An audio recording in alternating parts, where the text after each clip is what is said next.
Hi, this is a short video to show you how to test the receiver part of the BITX.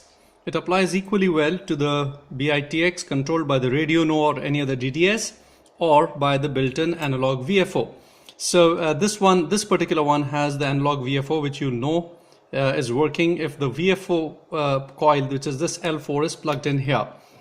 And the frequency of the VFO can be set by the trimmer here. You'll see that in some of them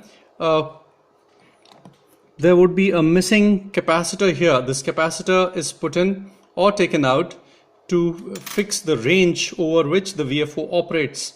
This was done because in India the SSB starts at 7050 and goes on to 7030, whereas in other countries it starts at 7150.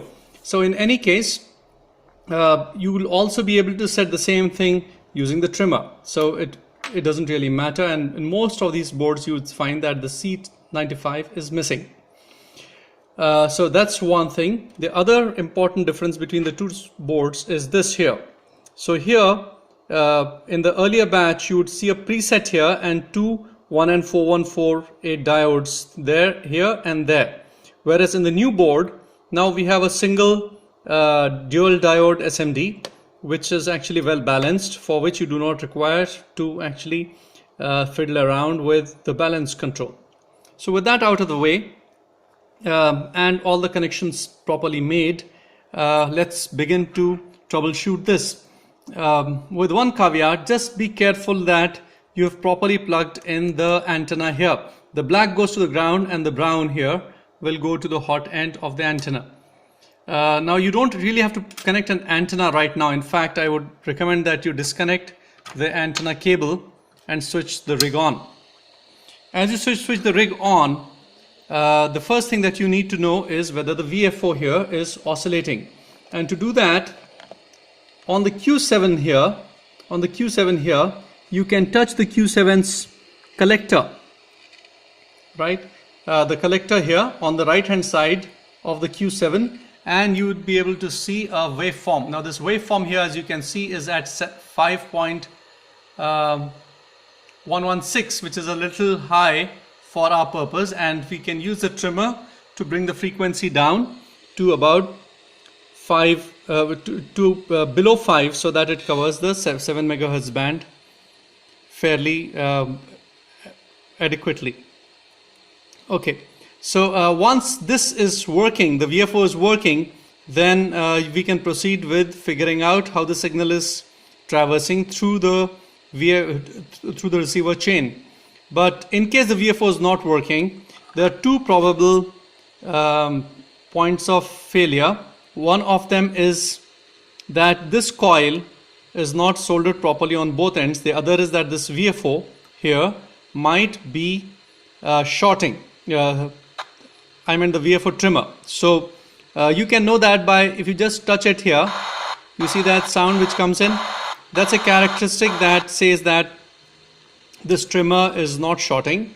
And you can of course look at the DC connectivity on the two ends of this coil from the back of the PCB to check whether that's been set in properly. So with that fixed and the VFO fixed, let's proceed to troubleshooting the receiver itself. Now this receiver is working, so I'll tell you how things work or how things sound when the receiver is working, so that you'll know what's going wrong. So first thing is, you just connect this wire directly to the antenna, and you should see a substantial increase in the sound.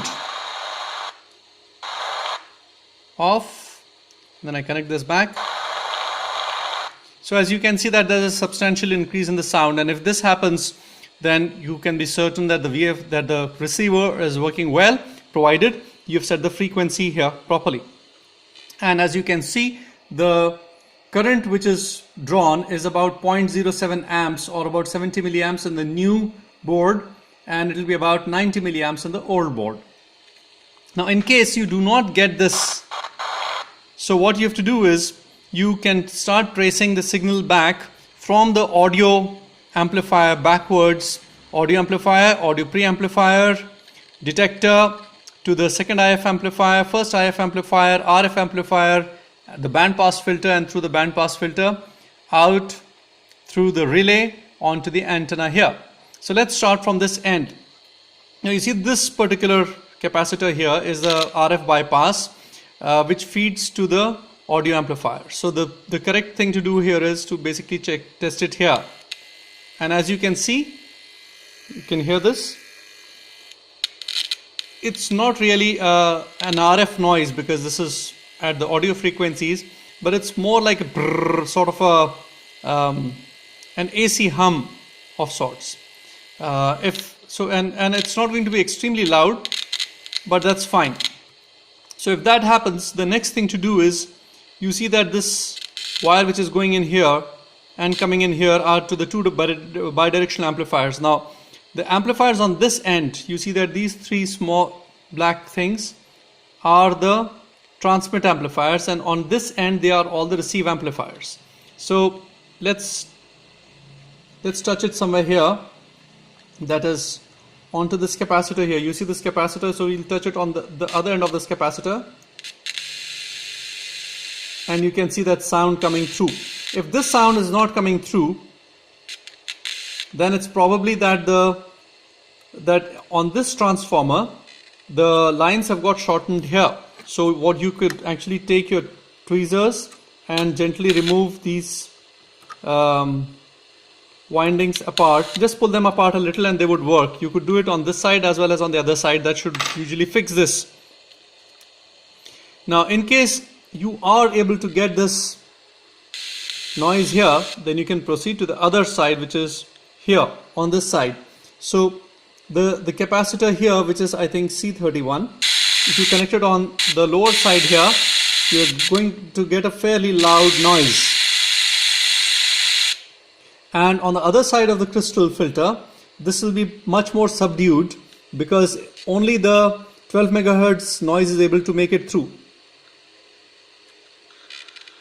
See that? I don't know whether you can pick up the noise, but let me try it again. See here.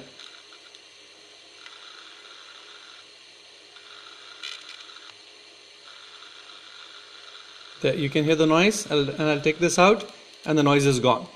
Now this noise, when you actually hit it, when you actually touch the capacitor on the input of the IF amplifier, will be much more higher because there is gain in this stage. So look at this. This is C21. There, it's a substantially higher noise.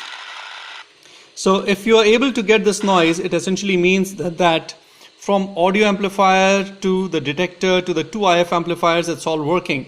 And we will come to the front end mixer, which is this, and the VFO. So we have already tested that the VFO input is coming in here, and if you actually connect, and you'll see that let me just point it out to you with the tweezer, that this track here is the one which actually is the signal track, and if you can connect your wire here,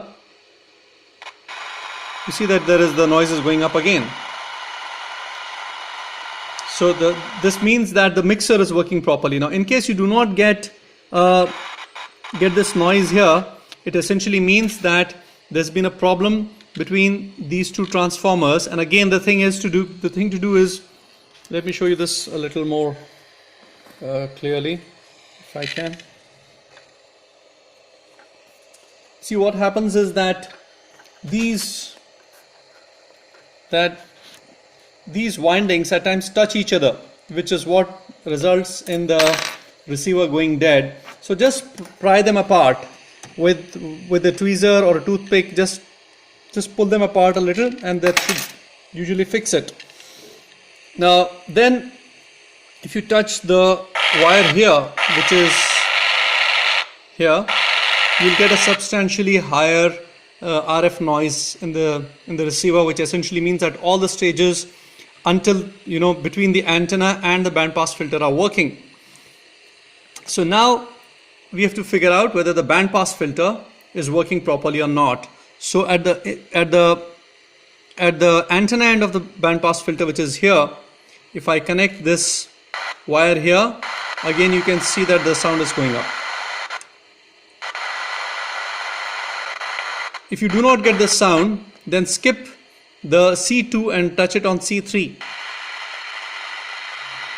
And if C3 works properly and C1 is dead, then you suspect that this coil has come undone or got unsoldered. And if at C5 you are able to get the noise like this, but you're not able to get the noise on C3, then you can suspect L2. And similarly, if you are able to get the noise on C7 but not on C5, then you can suspect the L3. So you can test all these three by just holding this wire together, and ultimately if it works here, it should also work here. And if this is not working, then you get to suspect the relay. So that's about the receiver. I'll have another video in which we will discuss how to test the transmitter.